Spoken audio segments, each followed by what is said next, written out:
The airline Ryanair has been ranked the worst short-haul airline for handling refunds during the coronavirus pandemic. About that, more than 1 in 5 respondents who booked a flight with the airline that was either cancelled or they were unable to board due to the pandemic said it took them more than a month to get a refund.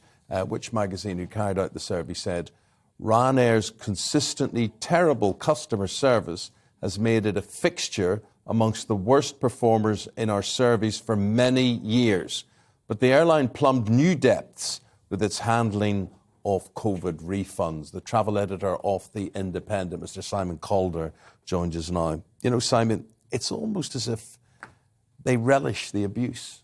I haven't got a response from Ryanair about this latest survey, which members have shown that they really don't like the airline. But I can tell you exactly what was happening and why things are perhaps as they are. If you go back 2 years today, we were just covering the first stories of British Airways, for instance, cancelling some flights to Asia because of this Wuhan coronavirus, if you remember that. Within 6 weeks, effectively, almost all flights have been grounded, which meant that you had these massive airlines, Ryanair, EasyJet, British Airways, Jet2, suddenly going from airlines that fly you happily around the world to refund machines. And they weren't very good at it, particularly Ryanair. And I think one of my refunds for a Ryanair flight took from March 2020, when I'd originally booked it, to Christmas that year. Which is quite possibly why they've done so badly. The airline says, look, it was impossible. Our staff were isolating. We didn't have anybody in the office. It wasn't impossible for other airlines. Oh no, Jet2 have done very, very well at all of this all the way through. They are top of the survey. And actually, special mention for British Airways and EasyJet, who were certainly at the start of the pandemic doing all they could not to tell people about refunds. They made it very easy to get a voucher. They made it very difficult to get actual cash back. And the rule is clear.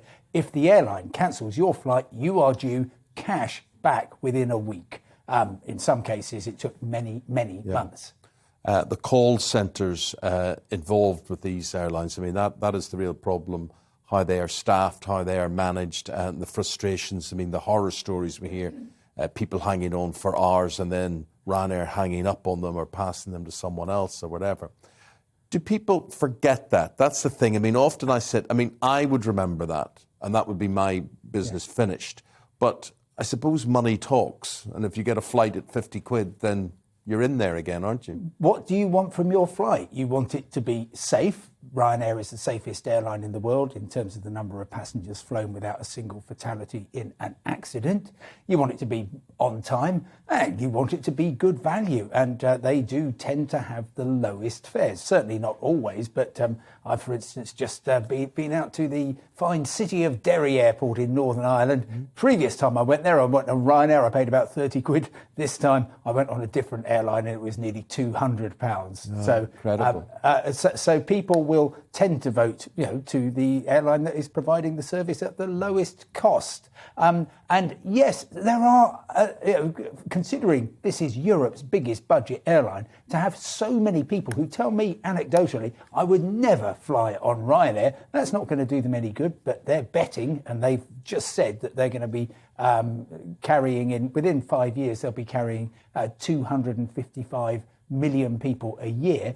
They bet that enough people will be attracted by low fares, good timekeeping and safety to keep them in business.